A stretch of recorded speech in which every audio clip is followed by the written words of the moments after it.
Zero tolerance की नीति को दुनिया के हर मंच पर पूरी तरह से स्पष्ट कर दिया है और हम उस पर कोई समझौता किसी भी सूरत में नहीं करने वाले।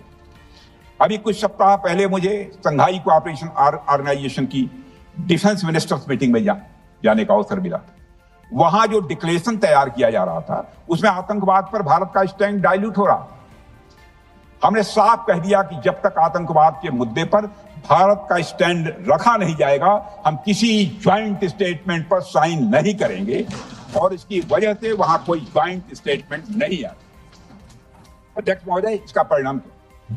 अब देखिए, हमारे प्रधानमंत्री जी ब्रिक्स की बैठक में ब्राजील गए, करिश्मा किया है हमारे प्रधानमंत्री। तो चीन की मौजूदगी में जो ज्वाइंट डिक्लेरेशन आया उसमें जम्मू व कश्मीर में हुए आतंकी हमले को कंडेम भी किया गया। यह प्रधानमंत्री ने करिश्मा करके दिखा, यानी भारत की बात अंततः मानी गई।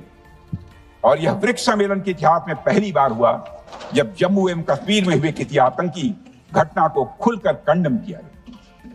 मैं इस सदन को याद दिलाना चाहता हूं, 2008 में मुंबई में इतनी बड़ी आतंकी घटना हुई, मगर उस समय की सरकार को जो प्रभावी कार्रवाई करनी चाहिए थी वो नहीं हो पाई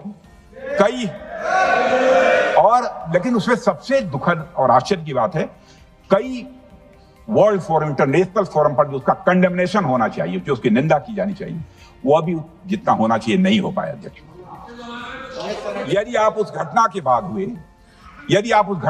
हुए ब्रिक्स सम्मेलन के डॉक्यूमेंट्स उठाकर देख लीजिए, मुंबई आतंकी हमले का कहीं जिक्र भी नहीं। और अध्यक्ष महोदय, जब केंद्र में प्रधानमंत्री मोदी जी के नेतृत्व में सरकार बनी तब जाकर कहीं के हालात कुछ बदलने शुरू हुए और साल 2017 में हुए ब्रिक्स सम्मेलन में पहली बार 2017 में हुए ब्रिक्स सम्मेलन में पहली बार आतंकवाद से लश्कर और जैश जैसे आतंकवादी संगठनों को जोड़ा गया। यह भी अपने में करिश्माई काम था। यह परिस्थिति इसलिए बनी क्योंकि इसके ठीक एक साल पहले उरी की घटना के भारत की सेनाओं ने सीमा पर जाकर सर्जिकल स्ट्राइक की थी। हमने दुनिया को बताया कि आतंकवाद के खिलाफ हम सरहद के इस पार भी मारेंगे और जरूरत पड़ी तो आतंकियों के घर में घुस कर देंगे। यह बदलाव प्रधानमंत्री मोदी जी के नेतृत्व में आया। अध्यक्ष महोदय, यह वही नीति है जो पहले की सरकारों को भी अपनानी चाहिए। उन सरकारों को जिनके शासनकाल में भारत ने सबसे भीषण आतंकी हमलों का सामना किया, जिनमें 2008 का मुंबई हमला आज भी हर हिंदुस्तानी के जहन में बैठा हुआ है, जिंदा है, एक न भूलने वाली त्रासदी के रूप में जिंदा है। अध्यक्ष महोदय, मैं श्री प्रणब मुखर्जी जी ने अपनी किताब द कोलिशन ईयर्स में लिखा है, मेरे पास है भी, कोलिशन ईयर्स में लिखा है कि जब मुंबई अटैक हुआ था, प्रणोदा ने लिखा है, जब मुंबई अटैक हुआ था, India had evidence that the terrorist came from Karachi port. Pakistan के नॉन स्टेट एक्टर्स के बहाने पूरी दुनिया में कोई मान नहीं रहा था। उन्होंने लिखा है, प्रणोदा ने, and I quote, amid heated debates within the cabinet, there was a demand for military intervention which I rejected. यह उन्होंने लिखा, मैंने नहीं लिखा, अनकोट। अध्यक्ष महोदय, भारतीय विदेश सेवा के एक वरिष्ठ अधिकारी ने भी अपनी किताब में इस बात की पुष्टि की, जिनका नाम है अजय बिसारिया, और वो शायद फॉरेन सेक्रेटरी थे, कि मुंबई हमले के तुरंत बाद एक उच्च स्तरीय बैठक हुई थी जिसमें तत्कालीन विदेश मंत्री प्रणोदा ने पूछा, व्हाट शुड बी डन?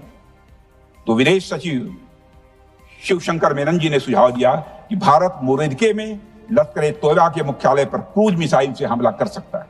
यह सुनकर प्रणोदा ने चश्मा उतारकर साफ किया और सभी अधिकारियों को धन्यवाद देकर बैठक समाप्त कर दी। अध्यक्ष महोदय, उस समय की सरकार ने जो सही समझा वो किया, पर मैं मानता हूं कि अगर तब की सरकार ने भी 2016 सर्जिकल स्ट्राइक, 2019 एयर स्ट्राइक जैसे निर्णायक और कठोर कदम उठाए होते तो पाकिस्तान की स्ट्रेटेजिक कैलकुलस बदल सकती थी।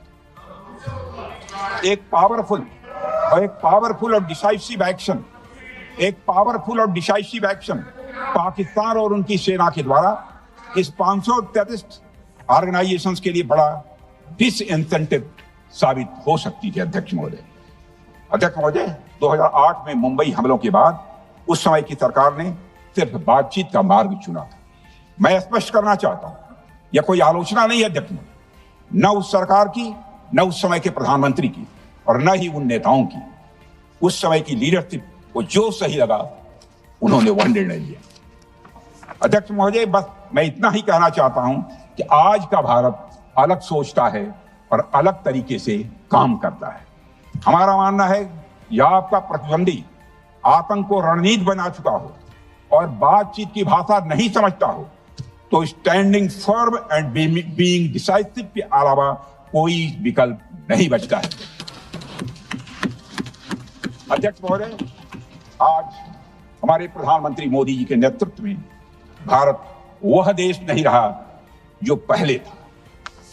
Today doziers have been replaced by decisive action.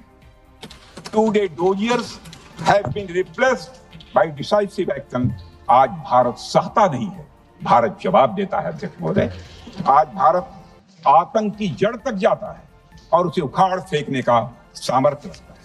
अध्यक्ष महोदय, मैं इस सदन को और देश की जनता को यह विश्वास दिलाना चाहता हूं कि हमारी सरकार, हमारी सेनाएं और हमारी लोकतांत्रिक संस्थाएं सब मिलकर, हम और ये सारे लोग सभी मिलकर देश की एकता, अखंडता और सुरक्षा के लिए जो भी कदम उठाना आवश्यक होगा वह कदम उठाएंगे और उसके प्रति हम पूरी तरह से कमिटेड।